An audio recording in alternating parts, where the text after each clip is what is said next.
اللهم أرنا الحق حقا وارزقنا اتباعه وأرنا الباطل باطلا وارزقنا اجتنابه. اللهم لا سهل إلا ما جعلته سهلا ولا صعب إلا ما جعلته صعبا.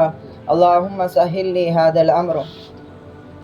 اما بعد، گزشتہ مجلسوں میں بنی اسرائیل کی طرف سے جو عیدہ رسانی حضور صلی اللہ علیہ وسلم کو دی گئی تھی ان کا ذکر چلا آ رہا تھا، اور اسی کے ضمن میں ان کا حسد جو مسلمانوں کے تئیں تھا اس کو بھی بیان کیا گیا، اور کس طرح سے وہ انتشار پیدا کرنے کی طرح طرح کی سازشیں کرتے تھے اس کی چند مثالیں دی گئی آیتوں کے ذریعے۔ اب ان کے دعوے کو ذکر کیا جا رہا ہے کہ ایک بے بنیاد دعویٰ ان کے نزدیک یہ تھا جس کو آیت مذکورہ میں اللہ تعالیٰ بیان کر رہے ہیں۔ چنانچہ کہتے تھے وَقَالُوا لَن يَدْخُلَ الْجَنَّةَ إِلَّا مَنْ كَانَ هُودًا أَوْ نَصَارَىٰ، اور یہ کہتے ہیں کہ جنت میں کوئی ہرگز نہ داخل ہوگا مگر ہاں وہی جو یہودی یا نصرانی ہو۔ تِلْكَ أَمَانِيُّهُمْ، یہ ان کی نیری آرزوئے ہے، یعنی محض آرزوئے ہے۔ قُلْ هَاتُوا بُرْهَانَكُمْ إِن كُنتُمْ صَادِقِينَ، آپ کہہ دیجئے کہ اپنی سند لاؤ، دلیل لاؤ اگر تم سچے ہو۔ چنانچہ یہ ان کا ایک دعویٰ تھا کہ جب دین اسلام پیش ہوا، دین اسلام کا ظہور ہوا، تو یہود اور نصارہ ان کا یہ نعرہ تھا کہ دین اسلام کی ایک نئے دن کی کیا ضرورت ہے جبکہ نجات یہودی اور نصرانی ہونے میں، تو یہودی اور نصرانی ہونا یہ نجات کے لیے کافی ہے، تو کسی نئے دن کی کیا ضرورت ہے، اس طرح کا ان کا نعرہ تھا۔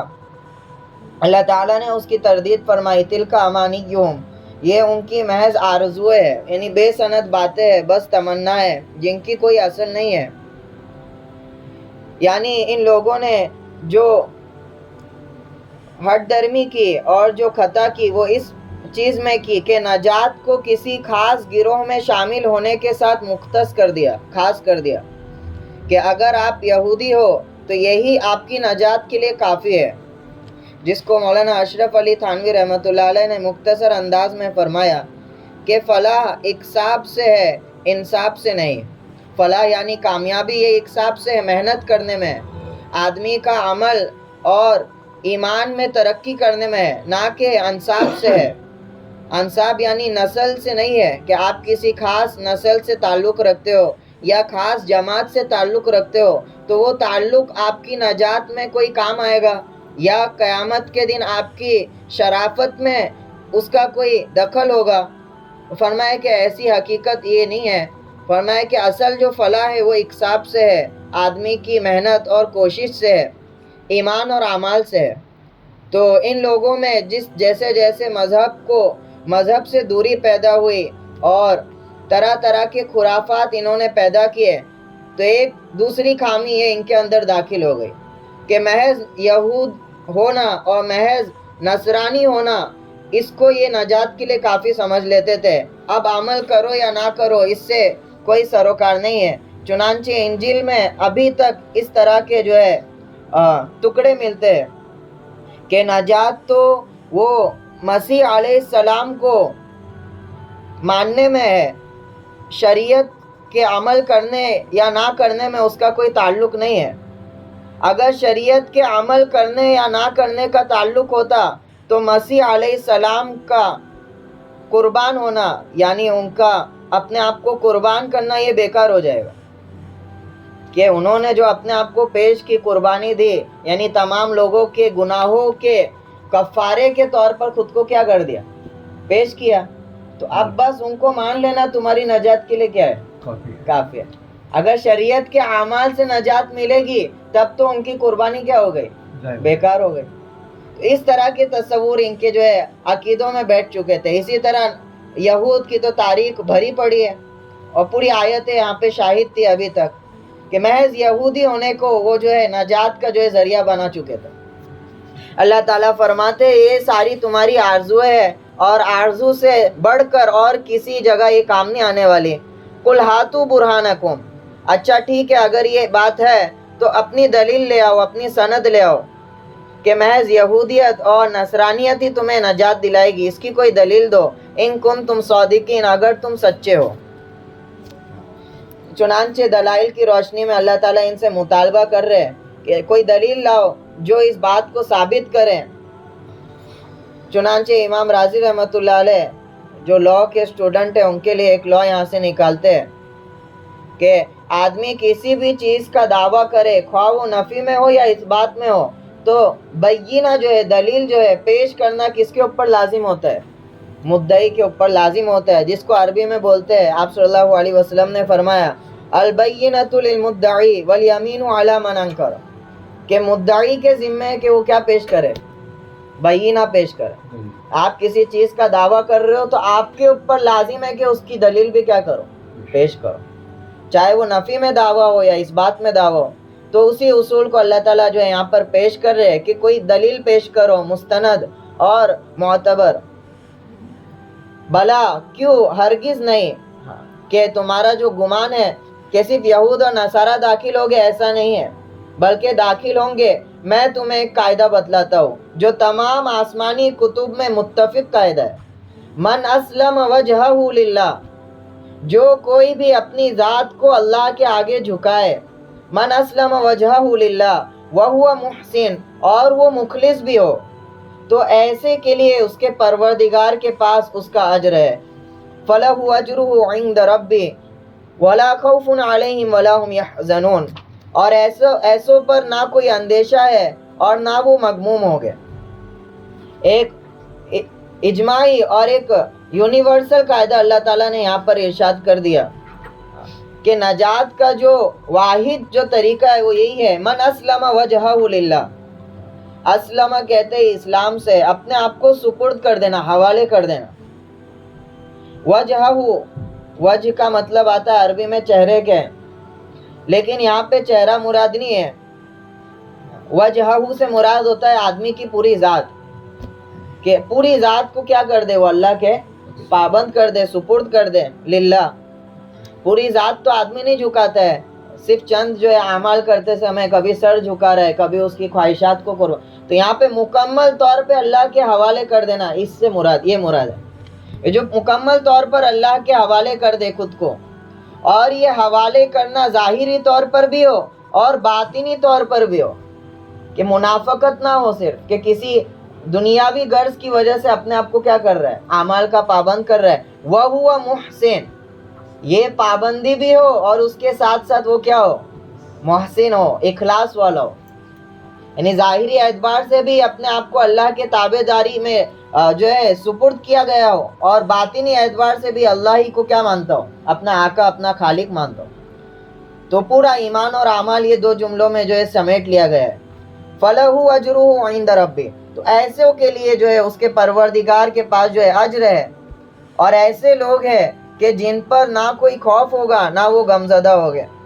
گزشتہ آیتوں میں بھی اس طرح کا جملہ آیا تھا، خوف وہ ہوتا ہے جس کا تعلق مستقبل سے ہو، فیوچر سے ہو، فیوچر میں یا مستقبل میں کوئی ایسا امر جس سے آدمی کیا ہو جائے، متفکر ہو جائے، پریشان ہو جائے۔ وَلَا هُمْ يَحْزَنُونَ، اور حزن کا تعلق ہے پاسٹ سے، ماضی سے، پاسٹ یا ماضی میں کوئی ایسا کام یا ایسا اس پر مصیبت کا واقع ہونا کہ اس کو وہ غمزدہ کر دے۔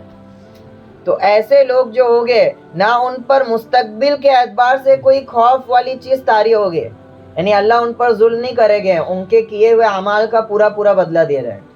وَلَا هُمْ يَحْزَنُونَ، اور جو تکالیف ان کو دین پر ثابت رہنے پر دنیا میں جو ہے فیس کرنی پڑی، ان کا مقابلہ کرنا پڑا، وہ تکالیف پر وہ کبھی مغموم نہیں ہوگے، کیونکہ اس کا ثمرہ وہ کیا کرے گا، آخرت میں دیکھے گا۔ تو وَلَا هُمْ يَحْزَنُونَ، نہ ان پر حزن ہوگا۔ تو اب تو یہ ان کا دعویٰ تھا کہ بس یہود اور نصارہ کیا ہو گئے، جنت میں داخل ہو گئے۔ اب آگے بڑھ کر کیا کرنے لگے، خود آپس میں ایک دوسرے سے لڑنے لگے۔ اب تو مسلمان تو ان کا جو تھا وہ تو متحد دشمن تھا، اسلام، اب بعد میں یہ خود بھی آپس میں جو ہے دشمنی کا اظہار کرنے لگے، چنانچہ اس کو اللہ تعالیٰ یہاں پہ نقل کر رہے، وَقَالَتِ الْيَهُودُ لَيْسَتِ النَّصَارَى عَلَىٰ شَيْءٍ، وقالت النصارى ليست اليهود على شيء وهم يتلون الكتاب، اور یہود کہتے ہیں کہ نصارہ کسی بنیاد پر نہیں ہے. وقالت النصارى، اور نصارہ کہتے ہیں کہ یہود کسی بنیاد پر نہیں ہے، یعنی کسی معتبر چیز پر نہیں ہے، صحیح راستے پر نہیں ہے. وَهُمْ يَتْلُونَ الْكِتَابَ، حالانکہ وہ سب ایک ہی کتاب آسمانی پڑھتے ہیں. یہاں پہ کتاب سے مراد وہی انجیل ہے جس کو اولڈ ٹیسٹامنٹ بولتے ہیں، یعنی بنی اسرائیل کے صحائف کا جتنے بھی اترے اس کا مجموعہ. عہد نامہ عتیق کہتے ہیں اردو میں، انگلش میں اولڈ ٹیسٹامنٹ کہتے ہیں، جس کو یہود بھی مانتے ہیں اور عیسائی بھی مانتے ہیں. دونوں کی کتاب وہی ہے. تو اپنی کتابوں میں پڑھ رہے ہیں کہ کیا ہے، موسیٰ علیہ السلام بھی کیا ہے، سچے نبی ہے، اور تورات بھی کیا ہے، سچی کتاب ہے. یہ پڑھ رہے کہ عیسیٰ علیہ السلام سچے نبی ہے، لیکن تعصب میں ایک ہی کتاب پڑھنے کے باوجود ایک دوسرے کو کیا کر رہے، کفر کی نسبت سے کیا کر رہے، کفر کی نسبت کر رہے. کہ وہ نصارہ کہتے تھے کہ تم جو ہے باطل پر ہو، اور یہود کہتے تھے کہ تم باطل پر ہو. تو ان لوگوں کی یہ کارکردگی تھی کہ آپس میں جو ایک دوسرے کے جھٹلانے پر جو ہے مصر تھے. اور جب ان لوگ نے ایسا کیا اہل کتابوں نے، تو مشرکین کو بھی جوش آیا. كَذَلِكَ قَالَ الَّذِينَ لَا يَعْلَمُونَ مِثْلَ قَوْلِهِمْ، اسی طرح وہ لوگ بھی کہنے لگے انہی کا سا قول جو کچھ بھی علم نہیں رکھتے. یعنی الذین لا یعلمون، جو علم نہیں رکھتے، یعنی کسی آسمانی کتاب کو نہیں مانتے، یعنی مشرکین عرب مراد ہے. جب ان لوگوں کو دیکھا انہوں نے کہ جھٹلا رہے ایک دوسرے کو، تو انہوں نے بھی ہمت اور جرأت کر کے محمد صلی اللہ علیہ وسلم کے دین کو بے اصل قرار دے دیا کہ یہ جو ہے اصل پر نہیں ہے، ہم اصل پر. تو غور سے سنو، فَاللَّهُ يَحْكُمُ بَيْنَهُمْ يَوْمَ الْقِيَامَةِ فِيمَا كَانُوا فِيهِ يَخْتَلِفُونَ. سو اللہ ان کے درمیان قیامت کے دن اس باب میں فیصلہ کر دے گا جس میں وہ جھگڑا کر رہے ہیں. کہ حقیقی فیصلہ اللہ تعالیٰ قیامت کے دن کر دے گا کہ کون حق پر ہے اور کون باطل پر ہے. یہاں پر فیصلہ سے کون سا فیصلہ مراد ہے؟ یہاں پر فیصلے سے حصی فیصلہ مراد ہے، یعنی حقیقی فیصلہ. چونکہ قرائن اور دلائل کے اعتبار سے تو دنیا میں ہی اللہ تعالیٰ فیصلہ کر چکے ہیں کہ حق کس کے ساتھ ہے اور باطل. یہاں پہ جو فیصلہ مراد ہے وہ حقیقی فیصلہ ہے. حقیقی فیصلہ یعنی جو حق پر ہوگے اس کو اللہ تعالیٰ جنت میں داخل کر دے گا، اور جو گمراہی پر ہوگے اس کو کس پہ داخل کر دے گا. تو وہ فیصلہ ہوگا ان کا جو فیصلہ کر دے گا کہ کون حق پر ہے اور کون جو ہے باطل پر ہے. تو یہ خرابی اہل کتاب کے اندر آ گئی تھی، جس میں سے یہاں پہ ایک کا ذکر ہے کہ ساری خوبیاں اور ساری سپیریئرٹی جس کو کہتے ہیں وہ کسی ایک گروپ آف پیپل، یعنی ایک مخصوص گروہ کے ساتھ کیا کر دینا، خاص کر دینا. یعنی جن اعمال کی وجہ سے اللہ تعالیٰ انعام دیتے ہیں، جن اعمال کو اللہ تعالیٰ سراہتے ہیں، ان اعمال سے دھیرے دھیرے دور ہو کر کسی خاص گروہ کے ساتھ کیا کر لینا، سمٹ کر جو ہے تمام جو ہے خوبیوں کو، سپیریئرٹی کو خاص کر دینا. جس طرح موجودہ زمانے میں ہمارے ملک میں بھی ہنود میں سے ایک گروہ کا ہے کہ چاہے وہ اعمال میں اچھا ہو یا برا ہو، لیکن وہ ہماری کمیونٹی سے تعلق رکھتا ہے، تو سوسائٹی میں اس کو جو ہے دیگر افراد سے کیا ملنا چاہیے، سپیریئر جو ہے ان کے ساتھ جو ہے ویوہار ہونا چاہیے، ان کو جو ہے ریسورسز جو ہے مہیا ہونے چاہیے. تو یہی جو تعلق تھا وہ ان کا تھا. اسلام جو ہے اس نظریے کو توڑتا ہے. اسلام میں جو آدمی کی شرافت ہے اور کرامت ہے وہ محض ایمان اور عمل صالح کے ساتھ خاص کر دی گئی. اگر ایمان اور عمل صالح آپ کے اندر ہے تو اللہ کے نزدیک آپ کی قدر ہے، ورنہ نبی کی اولاد ہونا بھی آپ کو نجات نہیں دلا دیتا. کہ نبی کی اولاد ہوتے ہوئے اگر آپ کا ایمان عمل درست نہ ہوا تو غیر المغضوب علیہم ولا الضالین کے خطاب سے آپ کو کیا کر دیا جائے گا، خاص کر دیا جائے گا. تو یہ اسلام کا نظریہ ہے کہ اصل جو دار و مدار ہے وہ ایمان اور اعمال پر ہے. موجودہ زمانے میں بھی ہم دیکھتے ہیں قرآن سے لا تعلقی ہونے کی وجہ سے ہمارے ہی گروہ میں سے بعض افراد کہ کتاب اللہ تو ایک ہی ہے، سب کی قرآن ہے، لیکن قرآن کو ماننے والے ہی ایک دوسرے کی تکفیر پر کیا ہے، آمد ہے. ایک گروہ بول رہا ہے کہ بھئی یہ جو ہے کفر پر ہے، اور ایک گروہ کہہ رہا ہے کہ یہ کیا ہے، حالانکہ کتاب دونوں کی کیا ہے. تو یہ ہے کتاب اللہ کی فہم سے جب دور ہو جائے گی امت تو اس جیسی بے بنیاد باتوں کو ہدایت کا کیا بنا لیتی ہے، معیار بنا لیتی ہے. ہماری جماعت ان کو مانتی ہے تو ہم کیا ہے حق پر ہے, ہماری جماعت اس کو مارتی ہے تو ہم کیا ہے, اور اعمال سے جو ہے امت کو کیا کر دیا جائے, ان کی نظروں کو جو اوجھل کر دیا جائے. تو اس کی جو ہے قرآن تردید فرماتا ہے کہ اصل جو ہے فہم اللہ ہے, کتاب اللہ کو سمجھنا ہے. اور یہی حدیث میں آتا ہے کہ جب امت امر بالمعروف نہی عن المنکر جو ہے چھوڑ دے گی تو حرمت برکت الوحی, وحی کی برکت سے محروم ہو جائے گی. ابن عباس فرماتے وحی کی برکت کیا ہے کہ فہم کتاب اللہ, کتاب اللہ کی سمجھ سے سب محروم ہو جائے گا. اور کتاب اللہ ایک ہی ہوگی یعنی تو وہی ذریعہ بن جائے گا, یضل بھی کثیرا ویہدی بھی, اسی کے ذریعے گمراہ ہو گئے لوگ. کیا ہو گئے جب فہم ختم ہو جائے گی. تو اس لیے موجودہ زمانے میں ضرورت ہے کہ کتاب اللہ کو خوب اس کو سمجھنے کے لیے محنتیں صرف کی جائے اور اس کے درس کو اجتماعی طور پر اور انفرادی طور پر عام کیا جائے. یہی وہ کتاب ہے جس کے سبب امت متحد ہو سکتے. اور کتاب اللہ کو چھوڑ کے کتنے بھی اجتماع کیے جائے امت کو متحد کرنا جو ہے ناممکن ہے اور محال ہے. آگے اللہ تعالیٰ فرماتے ہیں وَمَنْ أَظْلَمُ مِمَّنْ مَنَعَ مَسَاجِدَ اللَّهِ, ان کا دعویٰ تو بہت بڑا ہے کہ بھئی یہود جو ہے جنت کے ٹھیکیدار ہے اور نصارہ جنت کے ٹھیکیدار ہے, لیکن کام ان کی کیسے, اللہ تعالیٰ فرماتے ہیں اور اس سے بڑھ کر ظالم اور کون ہوگا, وَمَنْ أَظْلَمُ مِمَّنْ مَنَعَ مَسَاجِدَ اللَّهِ, جو اللہ کی مسجدوں کو اس سے روک دے أَن يُذْكَرَ فِيهَا, کہ ان میں اس کا نام اسمہ اس کا نام لیا جائے, وَسَعَىٰ فِي خَرَابِهَا, اور ان کی بربادی کی کوشش کرے. أُولَٰئِكَ مَا كَانَ لَهُمْ أَن يَدْخُلُوهَا, یہ لوگ اس لائق ہی نہیں ہے کہ ان میں داخل ہو مگر ہاں یہ کہ ڈرتے ہوئے, الا خائف ہے, ان کی تو یہ وقعت نہیں تھی کہ وہ اس میں داخل ہو, لیکن کیسے خوف زدہ ہوتے ہوئے ہیبت کے ساتھ ادب کے ساتھ. لیکن انہوں نے کیا کیا, ان لوگوں نے مسجد کو ویران کیا, اس کو جو ہے تباہ کیا. لہم فی الدنیا خزی ولہم فی الآخرۃ عذاب عظیم, ان کے لیے دنیا میں بھی بڑی رسوائی ہے اور آخرت میں بھی بڑا عذاب ہے. ان کی کارکردگی کی طرف اشارہ ہے. مفسرین اس میں کئی واقعات کو شان نزول قرار دیتے ہیں. دو واقعے جو میجر واقعے اس آیت کے پیچھے وہ میں آپ کے سامنے پیش کروں گا. سب سے پہلے تو بخت نصر کا واقعہ یہاں پہ ذکر کرتے ہیں کہ بخت نصر نے جس طرح کلدانی نے شام پر قبضہ کیا اور بیت المقدس کو کیا کر دیا, نیست و نابود کیا, اور وہاں کے جو ہے یہودیوں کو قتل عام کیا, اس کی طرف اشارہ ہے. لیکن وہ جو واقعہ ہوا تھا عیسیٰ علیہ السلام سے پہلے ہوا ہے اور بہت زیادہ پہلے ہوا ہے. جبھی تو عیسیٰ علیہ السلام جو ہے موجود بھی نہیں تھے, چنانچہ 500 یعنی 586 قبل از مسیح میں ہوا ہے, یعنی عیسیٰ علیہ السلام سے اتنے جو ہے سالوں پہلے ہوا ہے. تو یہ واقعہ یہاں پہ جو ہے غلط بیان کیا جائے گا, اس کو نہیں قرار دیا جائے گا. البتہ ایک اور واقعہ ہے جو جب یہودیوں نے یحییٰ علیہ السلام کو قتل کیا تو روم کے جو نصرانی لوگ تھے ان لوگوں نے عراق کو اپنے سپورٹ میں لے کر حملہ کیا تھا شام میں. تائتس جس کو میں نے کہا فلسطین کی تاریخ میں بیان کیا گیا تھا, تائتس نے جو کیا کیا تھا حملہ کیا تھا اور بہت بڑا جو ہے حملہ تھا, وہ قتل عام کیا گیا اور مسجد اقصیٰ کو کیا کیا گیا, شہید کیا گیا. اور اتنی جو ہے اس میں سختی سے کام لیا گیا تھا کہ تورات کے نسخوں کے اندر غلاظتیں ڈال دی گئی تھی ان کی بے حرمتی کرنے کے لیے. مسجد میں جو ہے اس طرح کے جو ہے بہت سارے افعال کیے گئے تھے.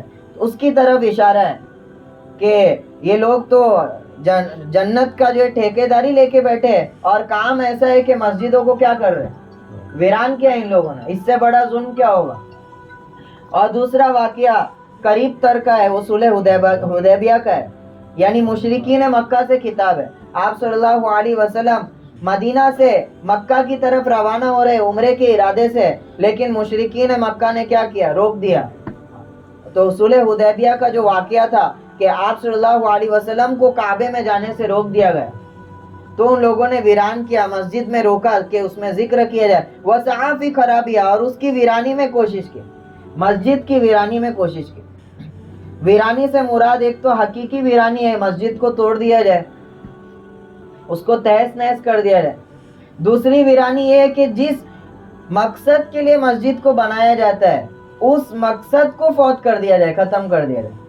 یہ مانوی ویرانی جس کو کہا جاتا ہے. تو مانوی ویرانی ان لوگوں نے مشرکین مکہ نے کس طور پہ کی کہ مسجد جس کو ابراہیم علیہ السلام نے توحید کے بیس پر قائم کیا تھا اس میں 360 بت لا کر کیا کر دیا, قائم کر, تو ویران کر دیا مسجد کو.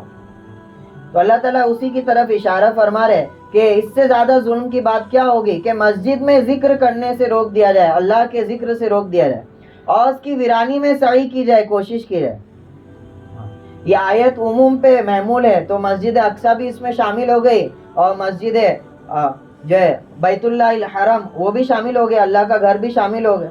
اسی طرح یہاں پہ آیت میں مساجد اللہ کا, تو ہر طرح کی مسجد اس میں شامل ہو گئی. تو یہ وعید میں ہر طرح کی مسجد شامل ہو جائے گی کہ مسجد میں اللہ کے ذکر سے روکنا, یہ فرمائے کہ سب سے بڑا ظلم جو ہے اس میں اس کا شمار آتا ہے. تو اس میں بہت سارے اعمال فقہا نے بیان کیے کہ مسجد کی ویرانی میں کون کون سے اعمال آئے گا. چند کی طرف اشارہ کرنا کافی ہے کہ اس کا یہ محل نہیں ہے. اسی طرح ایک جو ہے مسئلہ یہ بیان کیا کہ نماز کا وقت ہو رہا ہے اور آپ جو ہے زور زور سے کیا کر رہے ہو, تلاوت کر رہے ہو, تو ان کو نماز میں کیا ہو رہا ہے, ذکر میں جو ہے اللہ کو یاد کرنے میں خلل ہو رہا ہے, تو اس کے ضمن میں یہ بھی آئے گا. اسی طرح مسجد تو آپ نے بنا دی لیکن اذن عام نہیں رکھا, دروازے میں ہر ایک کو اجازت نہیں دے رہے, کسی سے تعصب ہے تو بھائی تم ہماری مسجد میں نہیں آنا, تو یہ بھی مسجد کی ویرانی میں آ گئے. اسی طرح مسجد کے دروازے کو کسی مملوکہ کی زمین پر کھولنا, مسجد کا دروازہ جو ہو وہ مسجد کی ملکیت میں ہو, مسجد کے دروازے کو غیر کی مملوک میں اس کا دروازہ کھول دینا, تو اس میں بھی روکنے میں آ جائے گا. اسی طرح اگر مصلحت کے طور پر روکا جائے کسی دینی مصلحت کی وجہ سے, تو وہ اس میں جو ہے شامل نہیں ہوگا. اسی طرح وسعہ فی خرابیہ, میں نے بتایا کہ خراب سے مراد کیا ہے, ایک تو مسجد کو توڑ دینا وہ بھی خراب میں آتا ہے. اسی طرح ایک حدیث ہے, آپ صلی اللہ علیہ وسلم نے فرمایا ایک وقت آئے گا کہ اسلام باقی نہیں رہے گا مگر اس کا نام, قرآن باقی نہیں رہے گا مگر اس کے حروف, اور مسجد ویران رہے گی. تو ویرانی سے مراد یہ رہے گا کہ مسجد تو سجی ہوئی رہے گی, سواری ہوئی رہے گی, لیکن کوئی ایک ایسا نمازی نہیں ہوگا جس کا دھیان اللہ کی طرف لگا ہوا ہو. نمازیوں میں اللہ کے ذکر سے کیا ہوگی, ویرانی ہوگی. ابھی میں ایک اور حدیث پیش کرتا ہوں اور آپ کو اچھے سے سمجھ میں آئے گا. آپ صلی اللہ علیہ وسلم نے فرمایا دنیا ملعون و ملعون ما فیہا, یہ دنیا ملعون ہے یعنی اللہ کی رحمت سے کیا ہے, دور ہے, اور جو کچھ اس میں ہے وہ سب کیا ہے, ملعون ہے. آگے فرمایا استثناء کیا, ایکسیپشن نکالا, الا ذکر اللہ وعالما او متعلما وما والاہ او کما قال علیہ الصلوۃ والسلام, کہ اللہ کا ذکر اور عالم اور متعلم طالب علم اور جو کچھ ان سے ملے ہوئے ہیں وہ صرف اللہ کی رحمت سے دور. تو اصل احکامات سے مراد کیا ہے, وہ اللہ کا ذکر ہے. جس طرح آیت میں فرمایا اقیم الصلاۃ لذکری, نماز کو بھی جو قائم کیا جاتا ہے, کیوں قائم کیا جاتا ہے, اللہ کے ذکر سے قائم کیا جاتا ہے. تمام احکامات کا دار و مدار کس پر ہے, اللہ کے ذکر. اگر ذکر اللہ سے خالی تمام احکامات کو آپ انجام دے رہے ہو تو آپ اللہ کے ذاکر کرنے والے نہیں ہو, اللہ کا ذکر کرنے والے نہیں ہو. تو اصل احکامات سے مقصود کیا ہوتا ہے, اللہ کا ذکر. آدمی نماز پڑھتا ہے, اللہ کو یاد کرتا ہے کہ میری حقیقی مالک کون ہے, وہ اللہ ہے, میری حقیقی کامیابی اللہ کے پاس ہے. تو گویا وہ عمل کر کے ثبوت دیتا ہے اللہ کو یاد کرنے. تو مقصود اللہ کا ذکر ہے. اس ذکر میں کس طرح سے بھی معنی آئے تو فرمایا وہ اس وعید میں جو ہے داخل ہوگا. ان کو چاہیے تھا کہ مسجد میں ڈرتے ہوئے داخل ہو. چنانچہ یہاں پہ مسجد ہے جو ہے بیت اللہ الحرم جو ہے مراد لیا جائے گا. تو تاریخ گواہ ہے کہ جب سے آپ صلی اللہ علیہ وسلم نے جب فتح مکہ ہوئی اس کے بعد سے لے کے ابھی تک کا زمانہ ہے کہ بیت اللہ جو ہے مسلمانوں کے قبضے میں ہی رہا ہے. لہم فی الدنیا خزی ولہم فی الآخرۃ عذاب عظیم, تو ان کے لیے دنیا میں بھی رسوائی ہے اور آخرت میں بہت بڑا عذاب ہے. دنیا میں رسوائی تو قرآن کی حرف بہ حرف جو ہے صادق آئی کہ کچھ ہی عرصوں میں یہود نصارہ سب جو ہے ذلیل ہو کر کیا ہو گئے, مکہ سے باہر نکال دیے گئے اور مسلمانوں کو اللہ تعالیٰ نے وہاں پہ کیا کر دیا, غالب کر دیا. یہ دنیاوی رسوائی تھی اور آخرت میں مسجد کو ویران کرنے کی وجہ سے جو عذاب ہوگا وہ بڑا ہوگا. وَلِلَّهِ الْمَشْرِقُ وَالْمَغْرِبُ فَأَيْنَمَا تُوَلُّوا فَثَمَّ وَجْهُ اللَّهِ. ابھی یہاں پہ تمہید باندھ رہے اللہ تعالیٰ. یہ آیتیں گویا کے مقدمے کے طور پر پیش کی جا رہی ہے. اصل حکم آئے گا دوسرے پالے کے شروع میں.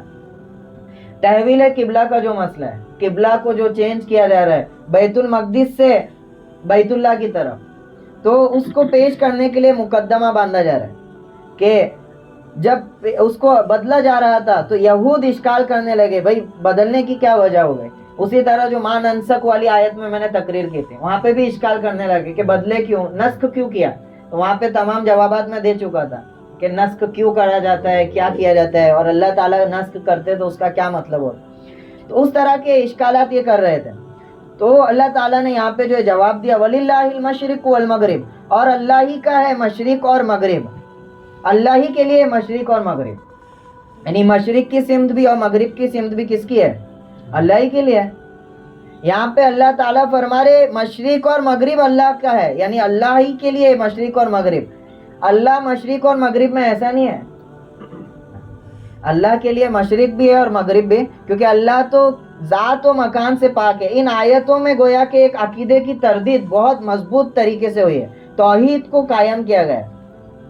یعنی توحید کے منافی جو عقیدہ ہے کہ معبود جو ہوتا ہے اس کا کوئی جسم ہونا ضروری ہے, اور جب جسم ہوگا تو کوئی سمت میں ہوگا, کوئی سی ڈائریکشن میں ہوگا. تو یہاں پہ اللہ تعالیٰ کی ذات کا بہترین تعارف ہے کہ اللہ تعالیٰ کسی سمت میں نہیں ہے, بلکہ تمام سمت اللہ کی مملوک ہے, بنائی ہوئی ہے. وَلِلَّهِ الْمَشْرِقُ وَالْمَغْرِبُ. آگے تو بہت بڑی آیت ہے, فَأَيْنَمَا تُوَلُّوا فَثَمَّ وَجْهُ اللَّهِ, سو تم جدھر کو بھی منہ پھیرو گے بس ادھر ہی کو اللہ کی ذات کو پاؤ گے. کہ اللہ کسی ذات اور کسی سمت کے ساتھ خاص نہیں ہے, کہ اللہ تعالیٰ اس سمت کے ساتھ خاص ہے, اور تو اس لیے وجہ سے تم کو حکم دیا جا رہا ہے کہ وہاں پر کیا کرو, عبادت کرو. تو ایسا نہیں ہے, اللہ تعالیٰ تو تمام سمت کو گھیرے ہوئے ہے, جس طرف بھی منہ کرو گے اللہ کو کیا کرو گے, پاؤ گے. کہ مسلمان جو ہے بڑے بدل ناخواستہ, بڑے نا امید ہو کر جو ہے ہجرت کرنی پڑی ان کو مکہ سے, بیت اللہ کو چھوڑنا پڑا. اب بیت اللہ کو چھوڑنے کے بعد جب مدینہ آتے تو 16 مہینے تک بیت المقدس کی طرف رخ کر کے کیا کرنے لگے, نماز پڑھنے لگے. لیکن آپ صلی اللہ علیہ وسلم کی جو منشا تھی اور صحاباؤں کی جو منشا تھی وہ یہی تھی کہ ہمارا قبلہ کیا ہو جائے, وہ بیت اللہ ہو جائے. قد نرا تقلب, مفصل آیتیں آئے گی, بار بار حضور جو ہے آسمان کی طرف دیکھتے تھے نماز پڑھ کہ ابھی کوئی حکم جو ہے نازل ہو رہا ہے. تو 16 مہینے تک اس طرح کا حکم دیا. تو گویا کہ اس میں ان کی دل جوئی بھی تھے کہ ایسا نہیں ہے کہ بس وہاں پہ بیت اللہ کی طرف آپ منہ کر کے جو ہے نماز پڑھو گے تو اللہ آپ کی سنے گا. اللہ تو ہر سمت میں اللہ تعالیٰ کیا ہے, فَثَمَّ وَجْهُ اللَّهِ, جہاں کہیں بھی آپ اپنے رخ کو پھیرو گے اللہ کو پاؤ گے. تو آپ کا اجر کوئی جو ہے ناقص نہیں ہوا. ان اللہ واسع علیم, اللہ ہر سمت کو گھیرے ہوئے ہے, بے شک اللہ بڑا وسعت والا ہے, بڑا علم والا ہے. ہر سمت کو اللہ گھیرے ہوئے ہے. اور کس طرح گھیرے ہوئے, وہ اللہ کما یلیق بشانی, جیسا اللہ کے جو ہے اللہ کے شایان شان ہے. تو واللہ واسع, اللہ کی جو صفت یہاں پہ ذکر, واسع کہتے ہیں وسیع, بہت زیادہ وسعت رکھنے والا, جس میں تمام چیز داخل ہو جائے. لا تدرک الابصار وہو یدرک الابصار, کہ نگاہیں اس کو نہیں پا سکتی, وہو یدرک الابصار, لیکن وہ تمام نگاہوں کا احاطہ کیے ہوئے, کوئی نگاہ اس کا احاطہ نہیں کر سکتی, اس کو کیپچر نہیں کر سکتی. تو اللہ وسعت والا ہے کہ تمام چیزوں کو گھیرا ہوا ہے, اور عالم بھی ہے. گھیرا ہوا ہے یعنی ہر سمت میں اللہ ہے, ہر سمت میں اللہ کو پاؤ گے, اور عالم بھی ہے, حکمت والا بھی ہے. کسی حکمت کے تحت اس نے ایک سمت کو کیا کر دیا ہے, متعین کر دیا ہے. تو تمہارا کام ہے کہ اس کو مانو. تو ہر سمت میں اللہ ہے. تو اس میں دو گنجائش ہوتی ہے کہ اب مسلمانوں کو اجازت دے دی جاتی کہ جو جس سمت میں نماز پڑھنا چاہے پڑھو, اللہ کو وہاں پہ پاؤ گے. یا تو یہ ہوتا کہ ان کے لیے ایک سمت کو متعین کر دیا جائے تاکہ وہ سب ایک سمت کی طرف رخ کر کے کیا کریں, نماز پڑھے, ان کی حیت درست ہو سکے, مشترک ہو سکے, یونائٹ ہو سکے, اور دل جمی میں آسانی ہو ان کی. تو اللہ تعالیٰ نے دوسرے جو ہے طریقے کو اختیار کیا. کیوں؟ کیونکہ عالم ہے, وہ حکمت والا ہے. ایک جہد کو تمہارے لیے متعین. وہ مسلمان جو عبادت کرتے وہ کسی جہد کی جو عبادت نہیں کرتے, بلکہ وہ تو اللہ کی عبادت کرتے. اور اسی وجہ سے تاریخ میں گویا کہ یہ واقعہ بھی اللہ تعالیٰ نے باقی رکھا کہ 16 مہینے تک بیت المقدس کی طرف رخ کر کے نماز پڑھے. ایک بعد میں آنے والوں کو اشکال نہ رہے کسی بیت اللہ کی طرف کیا کرتے لوگ, نماز پڑھ. بلکہ بیت اللہ کی طرف نماز کیوں پڑھ رہے, کیونکہ اللہ کا حکم ہے, اس وجہ سے پڑھ رہے. اصل سمت میں کوئی کمال نہیں ہے, جس طرح ہندوانہ اور مشرکانہ رسم ہے. مشرق کی طرف کیا کرتے ہو, تقدس مانتے ہیں, مشرق کی جو ہے تعظیم کرتے. تو ہمارا کوئی ایسا معاملہ نہیں ہے، بلکہ اللہ تعالیٰ جس طرف حکم دے دے ہم اس طرف نماز. اسی وجہ سے جو ہے اجازت دی گئی، آپ سواری پر ہو، سفر میں ہو، سواری کا رخ قبلے کی طرف کرنا کیا ہے؟ مشکل ہے. جیسے گھوڑے پر ہو آپ اور اونٹ پر ہو، وہ قبلے کی طرف رخ کرنا مشکل ہے، تو بیٹھے بیٹھے نفل نماز پڑھ سکتے ہیں. وہاں پہ قبلے کو ضروری قرار نہیں دیا گیا. ہاں البتہ ٹرین وغیرہ ہے کہ جہاں پہ آپ اپنے رخ کو بدل سکتے ہو، اتنی گنجائش، وہاں پہ قبلے کی طرف رخ کرنا کیا ہے؟ ضروری. تو مسلمان جو پرستش کرتا ہے وہ اللہ کی کرتا ہے. اللہ کا جو یہ حکم آیا وہ ایک دل جمی کے طور پر آیا کہ متفق ہو جائے تمام نمازیوں کی حیت، ایک ڈسپلن ہے. ذرا گمان کیجئے اگر اس کی اجازت دے دی جاتی ہے کہ بھائی جو جہاں چاہے رک کر کے کرے، اس میں بھی گروہ بندی کر دی جاتی ہے. مالدار جو ہے اپنی ایک سمت کو جو ہے طے کر لیتے کہ بھائی ہم ادھر ہی کو کیا کریں گے؟ رک کریں گے. اور بعض گروہ بولتا ہے کہ ہم ادھر ہی کو کیا کریں گے. اور کس طرح کی مسجد میں کیفیت ہو جاتی ہے تصور کریں. تو اسلام جو ہے وہ ترتیب والا مذہب ہے، مرتب مذہب ہے، ڈسپلن والا مذہب. تو ایک سمت کو اللہ تعالیٰ نے طے کر کے نعمت کو اپنی کیا مکمل کیا. وَقَالُوا اتَّخَذَ اللَّهُ وَلَدًا سُبْحَانَهُ، اور یہ لوگ کہتے ہیں کہ خدا نے ایک بیٹا بنا لیا ہے. سبحانہ، کیسا پاک ہے وہ. یہاں پہ تنزیہ بھی ہے، سبحان اللہ تعالیٰ اس سے پاک ہے، بہت بالا تر ہے. اور تعجب بھی ہے، سبحانہ، کہ کس طرح اللہ تعالیٰ ایسے کر سکتے، وہ تو اس سے پاک ہے. یہ عقیدہ دراصل کس کا ہے؟ نصارہ کا. آخری آیت ہے پھر ختم کرے گے کہ نصارہ کا عقیدہ تھا کہ اللہ تعالیٰ نے اپنے لیے کیا بنا لیا؟ بیٹے. اسی طرح یہود کا بھی عقیدہ تھا، وقالت الیہود عزیر ابن اللہ وقالت النصارى المسیح ابن اللہ. وہ بولتے تھے عزیر اللہ کا بیٹا ہے، کہتے تھے مسیح اللہ کا بیٹا ہے. اور مشرکین کیا کہتے تھے؟ ملائکہ، فرشتے جو ہے وہ اللہ کی بیٹیاں ہیں، نعوذ باللہ. تو اس طرح کے عقیدے تھے. ابھی ان کا دعویٰ اللہ تعالیٰ نے نقل کے جنت کا ٹھیکیدار اپنے آپ کو بتلا رہے، اور اللہ کی ذات میں اس طرح کا مشرکانہ عقیدہ کیا کر دیا؟ تفسیر مظہری میں لکھا ہے کہ باپ جو ہوتا ہے وہ سبب ہوتا ہے پورے خاندان کا، سبب اول ہوتا ہے. تو جو پہلے کی شریعت میں اللہ تعالیٰ کو باپ سے تعبیر کیا جاتا تھا اس معنی کر کے کہ اللہ سبب ہے ہر چیز کا. تو بعد کے جہلا نے اور جاہلوں نے اس کو ولادت پر محمول کر دیا، یعنی حقیقی باپ ہے انسانوں کی طرح. وہ سبب والے معنی میں لیے جاتے تھے. اس وجہ سے ابھی باپ بولنا بھی حرام ہے. باپ بولنا بھی کیا ہے؟ حرام، کہ وہ اس معنی میں لے کے چلے رہے گے. تو اصل اللہ تعالیٰ کی ولدیت کو ثابت کرتے تھے. حدیث میں آتا ہے بنی آدم جو ہے وہ مجھے گالی دیتا ہے، حالانکہ اس کے لیے مناسب نہیں تھا. گالی کیا دیتا ہے؟ کہ وہ زمانے کو برا بھلا کہتا ہے اور میرے لیے اولاد کو کیا کرتا ہے؟ ثابت کرتا ہے کہ میں نے کسی کو اولاد بنا لیا. تو گویا کہ اللہ تعالیٰ کے لیے بہت بڑی کیا ہے؟ گستاخی ہے کہ اللہ کے لیے کسی کو اولاد قرار دینا، کہ اللہ ان تمام چیزوں سے پاک ہے، سبحانہ. یہاں پہ جو آیت ہے وہ اس کی تردید کے لیے لے کر آ رہے ہیں. اسی طرح ایک اور تاریخی واقعہ، اتخذ اللہ ولدا. عیسائیوں میں ایک گروہ ہے جو اس کو مانتا ہے، جس کو اڈاپٹیونسٹ کہتے ہیں. مسیحی ایک پورا گروہ ہے ان کا. اصل جو عیسائی کا عقیدہ تھا وہ یہی تھا. اتخذ کہتے ہیں بنانا، اڈاپٹ کرنا. نصارہ کا جو اصل عقیدہ تھا وہ یہی تھا کہ مسیح علیہ السلام پہلے سے خدا کے بیٹے نہیں ہیں، بلکہ وہ تو انسان ہی تھے، لیکن ان پر روح القدس کی توجہ رہی اور اس کے بعد تمام چیزوں کی توجہ رہی تو وہ ثالث و ثلاثہ میں سے ایک بن گئے. اور جس طرح اللہ تعالیٰ کو قدرت ہے ان کو بھی قدرت مل گئی، اللہ نے ان کو اپنا بیٹا بنا لیا. اڈاپٹزم، اتخذ، بنانا کسی کو. اصل ان کا جو عقیدہ تھا وہ یہی تھا. یہ قرآن اس کی طرف رہنمائی کر رہا ہے. یہ ایکسپلور ہوا ہے بہت بعد میں. یہ قرآن کی صداقت کی طرف اشارہ ہے کہ کس سٹیک ایکوریسی کے ساتھ اس نے وہی عقیدے کو بیان کیا. پھر اس میں گلو کرتے کرتے ابھی ان لوگ اس بات پر پہنچ گئے کہ وہ بیٹے تھے، ان کے حقیقی بیٹے. اصل عقیدہ یہ تھا، اتخذ اللہ ولدا. تو بل لہ ما فی السماوات والارض، اللہ تعالیٰ نے بڑے عجیب انداز سے اس کی تردید فرمائی. اصل یہ کہ اسی کی ملک ہے جو کچھ بھی آسمانوں اور زمینوں میں ہے. بل لہ ما فی السماوات والارض، اس کا کوئی بیٹا نہیں ہے بھائی، بلکہ زمین اور آسمان کی تمام چیزیں کس کے لیے؟ اسی کے لیے. کسی خاص چیز کو اس نے اپنا بیٹا جو ہے اس کا، اور مخلوق کا جو تعلق ہے وہ ملکیت کا ہے، مالک اور مملوک کا ہے. بس جس طرح آدمیوں میں رشتہ داری ہوتی ہے وہ رشتہ داری اللہ کے ساتھ. بل لہ ما فی السماوات والارض، کوئی بھی ہو کائنات میں اس کا اللہ کا رشتہ کیا ہے؟ مالک اور غلام کا ہے. کل لہ قانتون، سب اسی کے حکم برابر ہے, اسی کی جو ہے فرما برداری کرتے ہیں, خواہ خوشی سے ہو یا خواہ ناگواری سے ہو, اس کے حکم کو ماننے کے محتاج ہے اور پابند ہے, اس کی خلاف ورزی نہیں کر سکتے.